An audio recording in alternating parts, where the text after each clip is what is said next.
It is very far away. Okay, so I'll introduce myself. I'm Sister Sudama, and I'm Neranjala Weerakoon by birth, right? Yeah, so today I'm going to present you the archaeological and ancient literary references to the Buddhist origins in Sri Lanka. So I was doing some research with my professor in Sri Lanka. So I was inspired by his lectures. I was listening to him on YouTube, and I really got inspired because his recent findings are very interesting, and I'm sure it will interest you as well. So I'm going to present some of his presentations as well, and some from the ancient literary sources. Right? So, good afternoon everyone, and here I'm presenting. So now here you can see the wall mural there. Actually, it's an ancient one, and that is in one of the oldest temples. We call it Kalaniya temple, and this photograph signifies the Buddha's visit to Sri Lanka. So there is Buddha in the middle, and the kind of people at that time who were living in Sri Lanka, so that they represent the four groups of people who represent the Sri Lankans at that time. So I'll go to the next one now. The method I used to search this hypothesis, the Buddha's visits to Sri Lanka, so I wanted to go in a bit further and find out more information about the Buddha's visits. So then the question, the topic that I was thinking about is how did the Buddhist concepts or behaviors predominate Sri Lanka before the Ashokan mission? Now, I know there are history students here, so you all know who King Ashoka, the Emperor Ashoka, you haven't heard of him. He reigned India in the 3rd century BC, King Ashoka. So King Ashoka's mission was to bring, he sent his son, Thera Mahinda, to Sri Lanka. So it was recorded in our chronicles that it was brought from India to Sri Lanka through Thera Mahinda. And then from there onwards, this religion, Buddhism, was spread in Sri Lanka. So what my first thing was to search for the 16 unique places the Buddha has visited. Now this is in Mahavansa. Now I will talk to you about Mahavansa. It's one of the oldest, it is the oldest chronicle in Sri Lanka, written in the 5th century. Right? So, The second one I wanted to find was the enshrinement of Buddha relics. It comes in a chronicle called Dhatuvansa, and before the Mahavan mission means the King Ashoka's mission, right? That is what we call Mahavan mission. And it could be a factor to consider that Buddhism prevailed parallel to the Buddha era. Right? So then the third one is search for the time of stupas or chaityas. You know, we call pagodas, you know, those round, so we call them stupas, or you call them chaityas, or sometimes we call them pagodas. And we have hundreds and thousands of them in Sri Lanka. But we wanted to know whether they arrived after the Ashokan mission or whether they were in Sri Lanka before Buddhism came to Sri Lanka. Right? So that was one thing. And then the next one is look for references on the early monastic Sangha. So if the Sangha arrived during King Ashoka's time, if we had Sangha existed before that, then we know that Buddhism existed in Sri Lanka. So that comes from inscriptions and written references. literary sources, right? So now there is a picture on the right side, and that picture depicts the 16 places the Buddha had visited. So when a religious incident occurs, like a Buddha visited or an Arahat, you know what Arahat, have you heard that word? Arahat is one sage who has eradicated all defilements, and we call them Arahats, right? So if a very special person, a sacred person, so we enshrine the relics of those people, because then people can worship and show their respect to such people.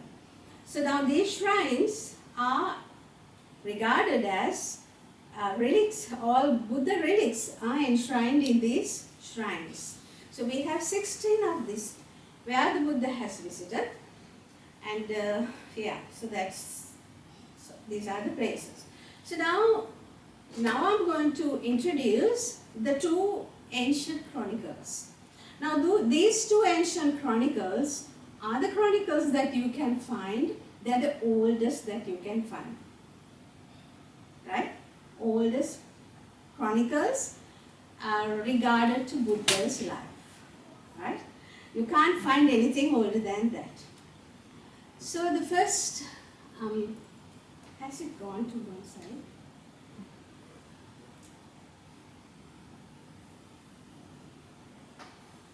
And the first Buddhist chronicles anywhere to be found are the Dipawansa and Mahavansa. The meaning of Dipawansa, Dipa means the island, Dipa. Vansa means their chronology. Vansa means the chronology. So these books, these chronicles talk about the ancient chronology, right? So this is unique to Sri Lanka.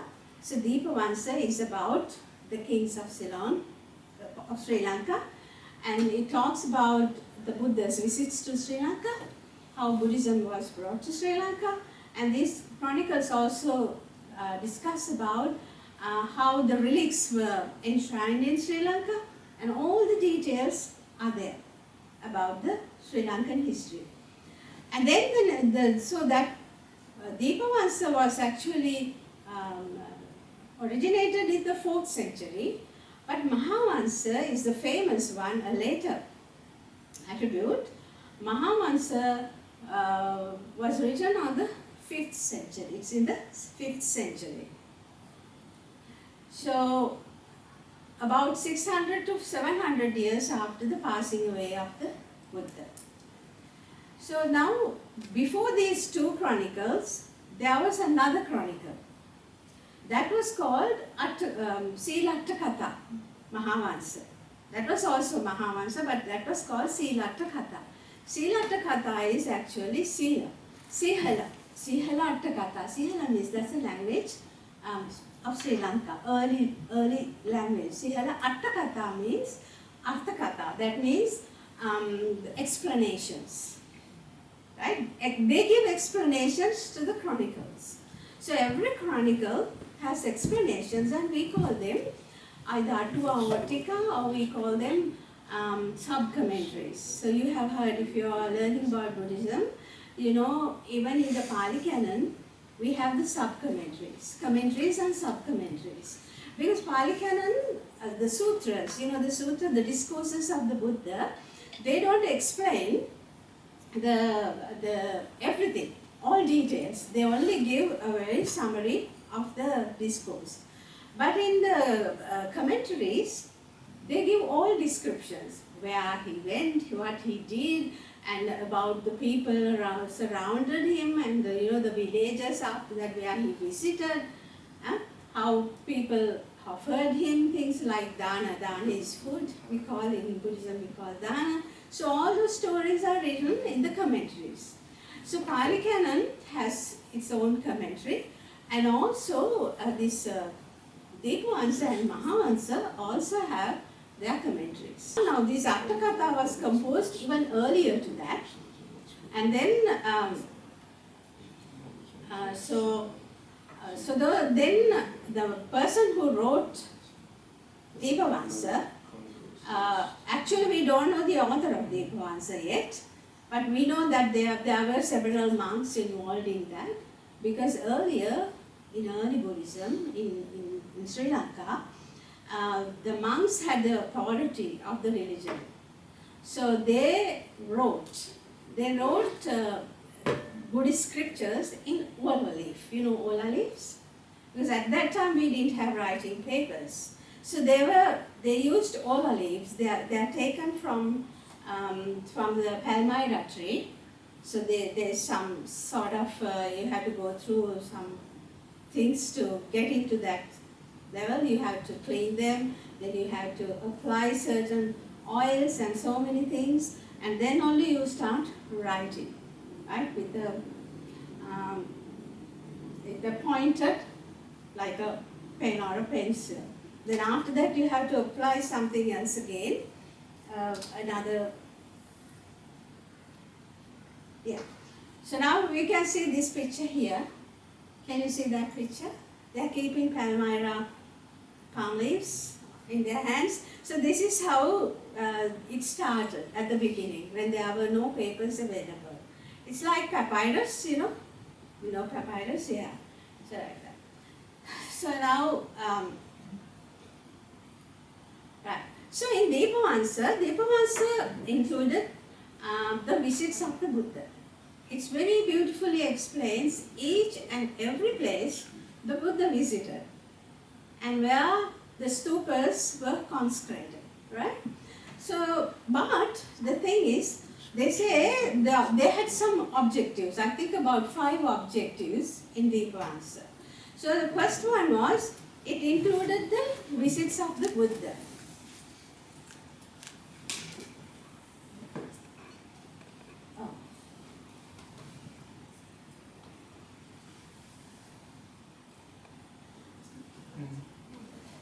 No, yes, no, yes. Why is it the recording?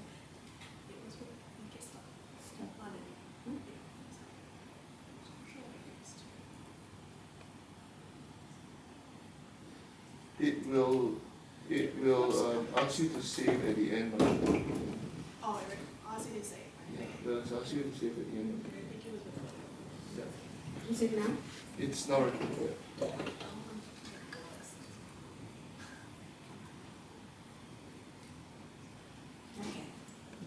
Right.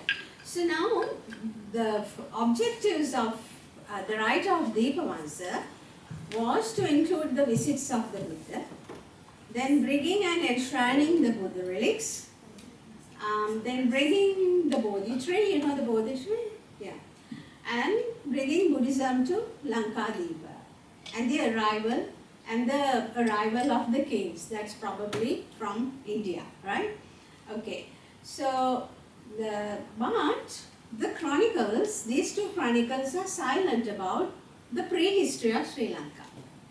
So the chronicles state that 2,500 years ago, Reverend Mahinda came to Sri Lanka, and then he spread Buddhism.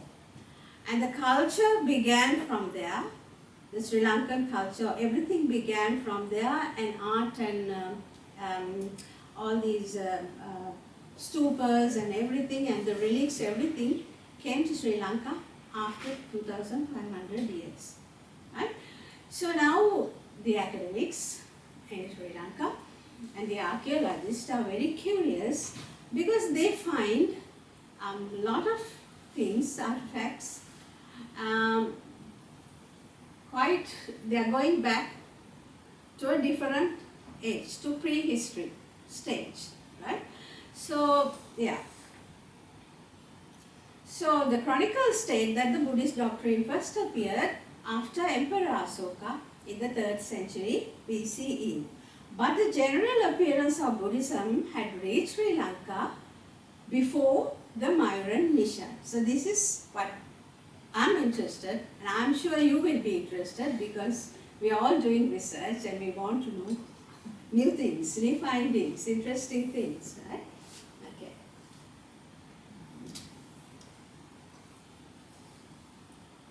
Okay. So the most ancient chronicles in Sri Lanka is Sila Attakatha. Sihala Attakatha. Sihala is the language that they spoke. Sihala became Sinhala later on, and that's the main language in Sri Lanka, right? So we also have Tamil speaking people, and also we have Muslims and the Burghers and Moors. So we have different religions, and it's a multi-ethnic country. But Sri Lanka, Sinhalese, about 75% of Sri Lanka speaks Sinhalese. So the earliest historical document written in Sinhala in Sri Lanka before Dipawansa and Mahavansa was Sihalattakatha Mahavansa. So Sinhala Hela Atua, that's another word they give. Hela, that's another word. So Sihala Hela. Hela Atua was later named Sihala Attakatha. And those ancient commentaries, Attakatha, were composed in Elu. So now we talk about Sihala. Before Sihala, it was Helu. It was called Helu, right? Elu, and even before, after Elu, it was called Helu. So, they keep changing the way they call. And that's the old Sinhala language. And therefore called Sihalattakatha, the Sinhalese commentary. Now, why I am discussing these things is because without this knowledge, you can't talk about the Buddhist history in Sri Lanka, because that's the language it was available at that time, and that's the language the chronicles were written first. So you have to have some knowledge about that. Yeah. So Dipawansa is the second oldest. Dipawansa was compiled from Attakatha and other ancient resources. Then Dipawansa was translated into English by Oldenburg, right? So during the 18th, first three Buddhist councils, because we came to know through Mahavansa that there were three Buddhist councils held, and the third one was with Emperor Asoka during his time, right? Okay. Now we come to Mahavansa.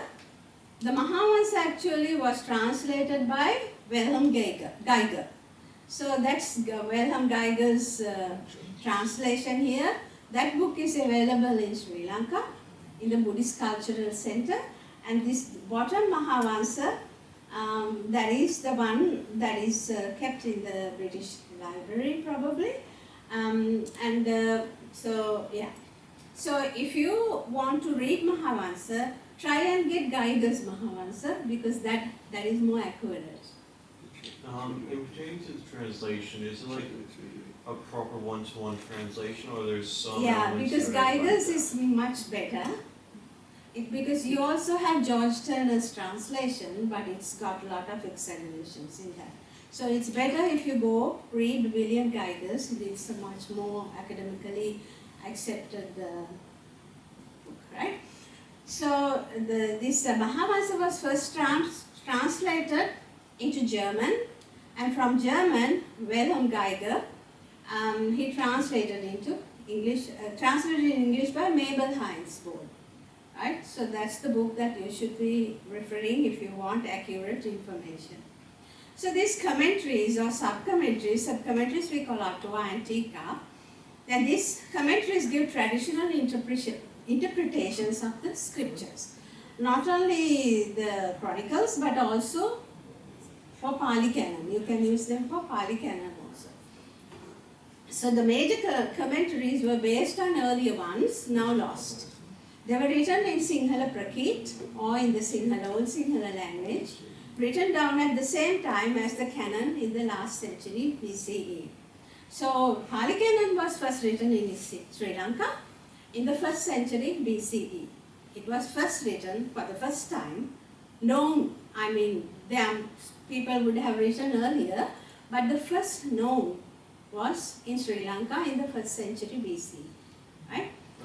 So there is clear evidence that some parts of the commentaries are ancient, perhaps even going back to the time of the Buddha, because they afford parallels with texts regarded as canonical by other sects. Right? So commentaries have played a crucial role in the development of Theravada Buddhist thought that practiced in Sri Lanka and subsequently in Southeast Asia. Now the earliest appearance of Brahmi letters.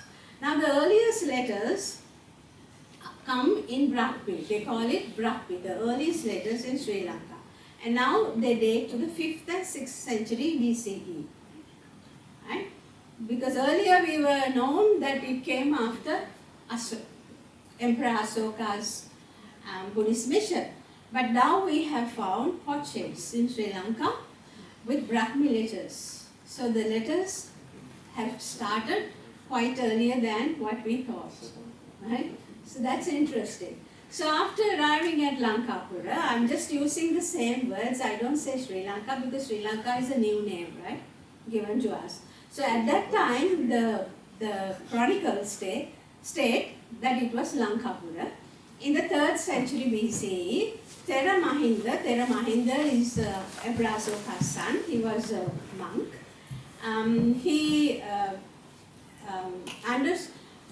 Mahinda discoursed Dhamma in Helubhasha. Now that's an interesting one.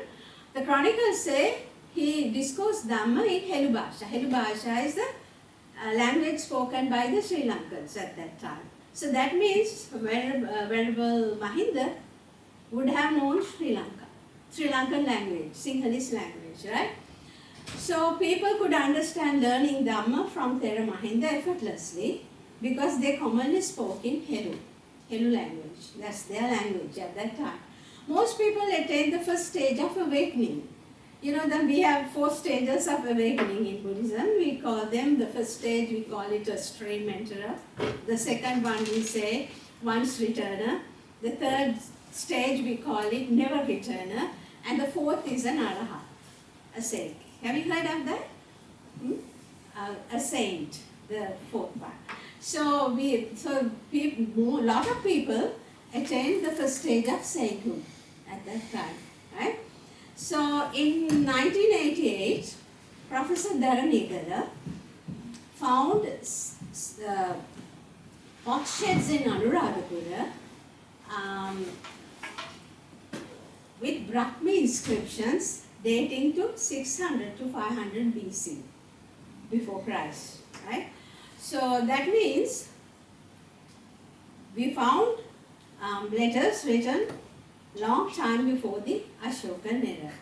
Now this finding helped to backdate the appearance of Brahmi letters in Sri Lanka, and Sinhala, the Helu Bhasha, or we call it the old Sinhala, letters appeared before Thera Mahinda's mission.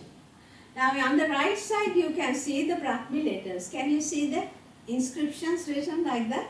They're like, like English letters. Sometimes they look like English letters, very straight and yeah. And Buddhism predates Devanam. What he's trying to say is, Professor Somadeva, he says he's been to Balangoda. Now they are doing an excavation there. And he says Buddhism predates Devanam. That is, Devanam is the king who was reigning in Sri Lanka. He was the king of Sri Lanka at the time Emperor Asoka sent his mission, right? So they say this happened before, it predates Devanam. Right.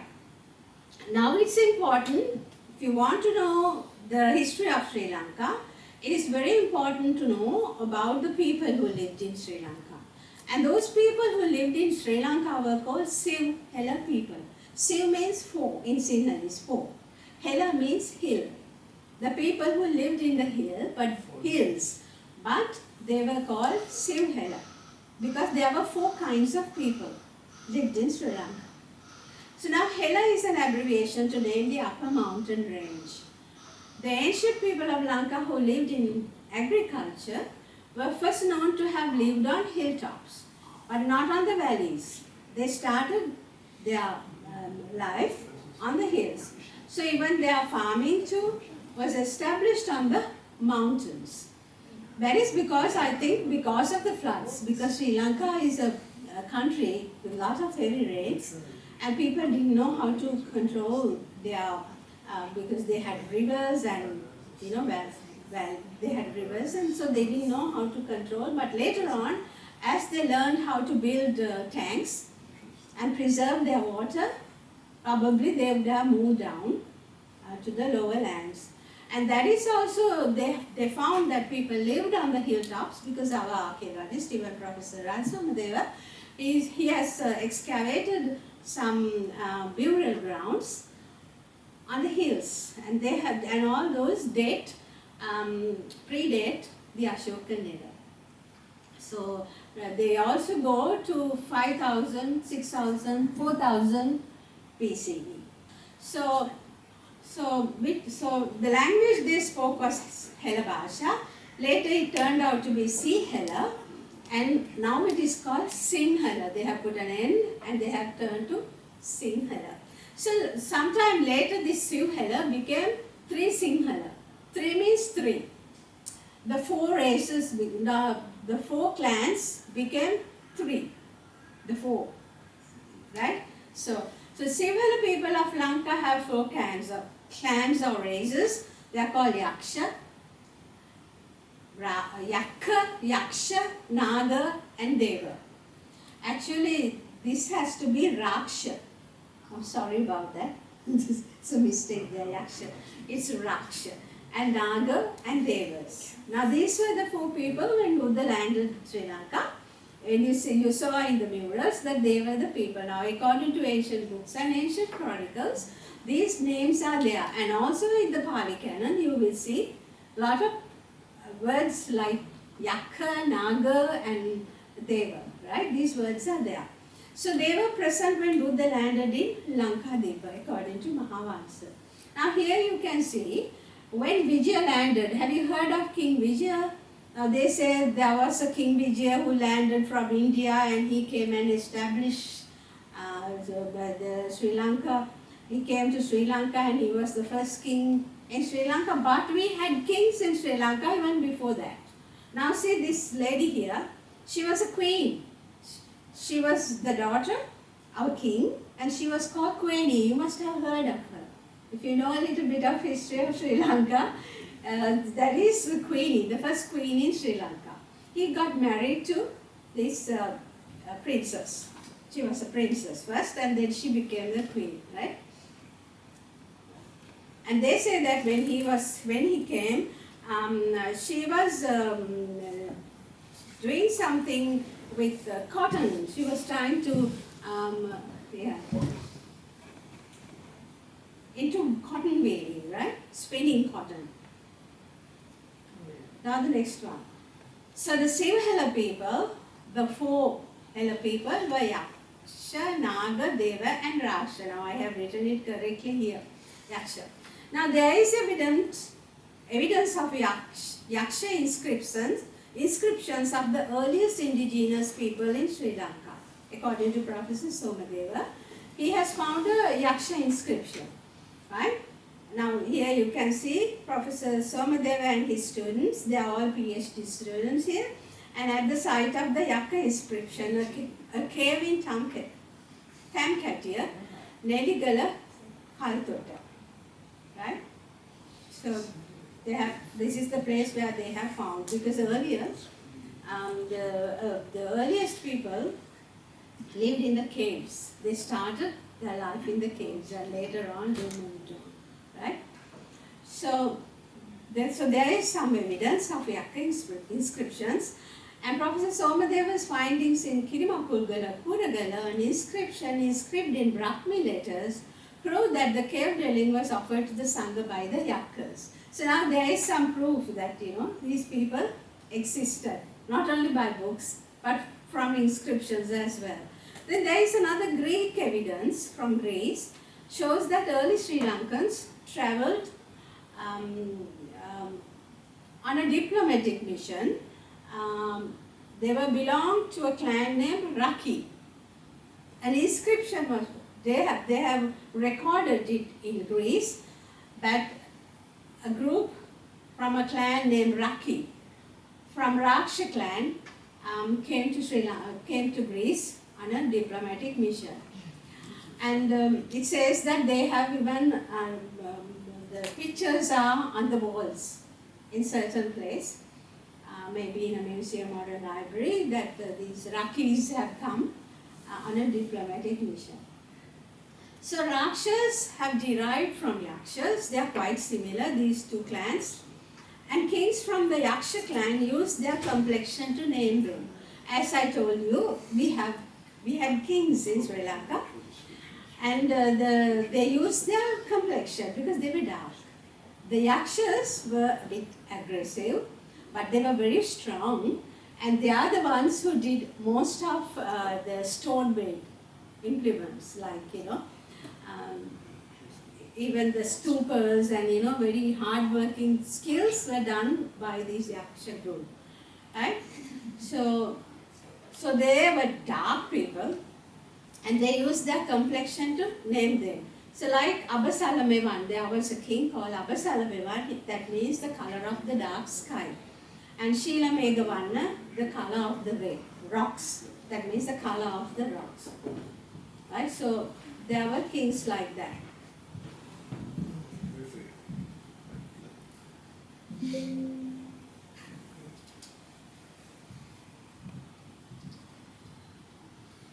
Right. Now we come to Nagas and Devas.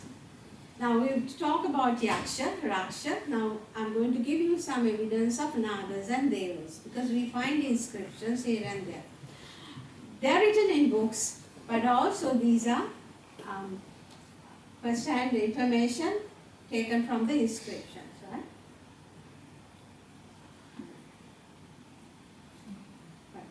So, Nagas and Devas. Anguttara Nipata, another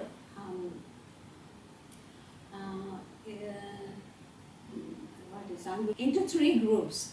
Now when you talk about Buddhist cosmology, the Devas can be defined in three categories, right? Deva. Have you heard that word? Deva? Like gods. But all are not gods, but some belong to different clans, right? Some are celestial gods. In Buddhism, the gods are celestial. And then some gods, some devas, we call them Visuddhi Deva, or we call them those who have eradicated all defilements. They are also called Deva. They are given that name as Devas. So Sammuti Devas, like giving birth in the human Deva clan, that means they belong to the human clan, but they are called Deva. So either they have Deva in front of their name or mostly at the suffix, no? At the end. Is Right. it still something that Sri Lankans have in their names nowadays? Sorry? Is it still something that Sri Lankans would have in their names? They still have now, my professor is Somadeva. We still carry those names, right? So, yeah. So, Sammuti Devas too were spiritually engaged in rituals. Inscriptions have recorded Ashwadeva. Now, we have found inscriptions related to Devas. So, there is Ashwadeva, Sita Deva. Now, these two they have found, and according to there are plenty. Not only these two, there are plenty. And the Buddha arrived, when the Buddha first arrived at Nagadeepa. Can you see this picture here? Now it depicts the Buddha's first visit to Nagadeepa. And this is in the northern territory. And when he visited, can you see this, like someone like a king here? He is King Sumana Sama. And we call him Deva Sumana. He's Deva Sumana. So sometimes when these noble people, they pass away, because Devas were very religious. That clan that belonged to Devas, they were a religious sect, like, they engage in rituals. By any chance, with the two clans, was there any general changes with the introduction of Abrahamic faiths into Sri Lanka? What's it? Was there any changes to the clan structures because of Abrahamic introductions? Abrahamic, let's say Islam or Christianity. Was there any changes because of that? No. But at the time the Buddha visited Sri Lanka, Yeah. there would have been other religious sects, but Islam came quite late. And Hinduism also came quite late, but there would have been Hindus, but they are not recorded anywhere. We Okay. haven't even found inscriptions Okay. related to those two categories in the early days, the very early days. Okay. They all the Hindus and Muslims come in history quite later. Okay. Yeah, right? So these were the four categories that we had in the early days. And they were not known as Tamils or Hindus or anything like that. Right? It's only now that they've been categorized like that. So there are many. Nagas were a very powerful clan, the Naga groups. Yeah. And they had association with Buddhism. So many kings belong to the Naga group, Mahanaga, Sirinaga and Kallata Tissa Naga. Now they also have that Naga name towards the end, right? So even the kings, they belong to that Naga. So then in an inscription related to Vihara Mahadevi, I think if you have read Buddhism in Sri Lanka, you know who Vihara Mahadevi was. She was the mother of Gamini Abaya, the King Dutugamunu. You know, the king who built that huge stupa in Sri Lanka, the largest stupa, Ruanvelisaya we call it. Now they have found inscriptions related to Vihara Mahadevi, and her name has been Abi Savira. Abi is princess, Savira means living on the hills. So she had been a princess living on the hills, and she was also from the Naga clan. She belonged to the Naga clan. So kings in the Ruhuna district, Katargama kings, they belong to this Naga clan. Now we see how scholars view early Buddhism in Sri Lanka. There are many scholars who have stated that Buddhism existed in Sri Lanka before the Mahavan mission, but I'm just bringing only three because can't be right. It's going to be too lengthy otherwise. So Adhikaram, who is academic, he states that Buddhism did exist before Ashokan time. According to Adhikaram, Buddhism existed in Ceylon before the time of Mahinda. It was only after Devanampiyatissa's conversion that it became a state religion of the country. So when Buddhism came to Sri Lanka, it was Devanampiyatissa, he was the king in Sri Lanka, and he converted to Buddhism, and then it became the state religion. Until then, it was not the state religion. Buddhism was already there, but after that, he made the order of Sangha, a proper order of Sangha. So, and he created the order of Buddhism, right, as a state religion. So Wilhelm Geiger speaks in favor after examining the edicts of Asoka. He revealed that Buddhism was known in Sri Lanka before the Mahavan mission. And Professor Somadeva, he was the first archaeologist who disclosed that Buddhism was well established in Sri Lanka in parallel to the Buddha era. His extensive discoveries in archaeological excavations conducted in Kuragala, Kalkata, Kirimakulgala and the district of Ratnapura have exposed definitive evidence of Buddhists who lived in the pre-Ashokan time. So I will show you the map later on and where these places are. Now here on the right side you can see that they are excavating. It's an excavation site. He is with his PhD students doing the digging. Yeah. Now, so when it is important to know how ancient human development in Sri Lanka was earlier, about the prehistory. So now you can see on the left side here, Sri Lanka has a very ancient prehistory because the history begins from 6000 BC, the written history. But there is prehistory even before that. So that's what I'm going to show you. There is proof of the arrival of Homo sapiens to Sri Lanka 125,000 years ago, according to Professor Somadeva. So written history begins from the 6th BCE, according to Mahavansa and Dipawansa. So always the written history, with written history only we guide our antiquity. But actual prehistory exists, we can find them in inscriptions and in other sources, right? But proto-history, that is what we call proto-history, before that period has yet to be addressed. The Sri Lankans are intrinsically related to indigenous people of Lanka. That's what the current experts have found out, that the indigenous people have similar kind of genes of the existing people. Now here, this is a very interesting place if people are interested in finding about early human development.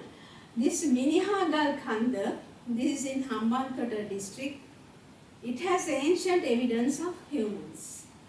It was proven after the Minihagal Khanda excavations in Hambantota, where they unearthed large amounts of stone implements and soil layers dated to 125,000 years.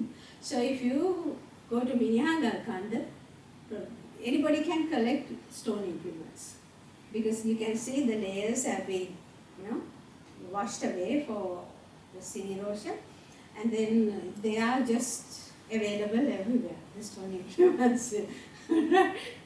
So Stone Age people, now we came to a Stone Age after that. So Stone Age people lived 3,800 years ago and scattered throughout the country. So they have evidence for that. The second Asian human skeleton was found in Southeast Asia. It's not the second Asian human skeleton. I think it was the first human skeleton after the second. First one was found in Africa, about I think 65 years ago. And the second ancient human skeleton in Southeast Asia, this was the first. First one was in Africa, but in Southeast Eastern Asia, this is the first from Balangoda. Anatomically modern Homo sapiens, and we call it, he has been named as Balangoda man, dating to 48,000 years. So 48,000 years ago, we had people in Sri Lanka. So according to microbiologists, neurophysicists and anthropologists, their genetic signatures seem like the native people in the biological continuum. I know there is a professor in Australia, some academics in Australia also have researched the genes of the relations of the Balangoda man and our genes, the Sri Lankan genes.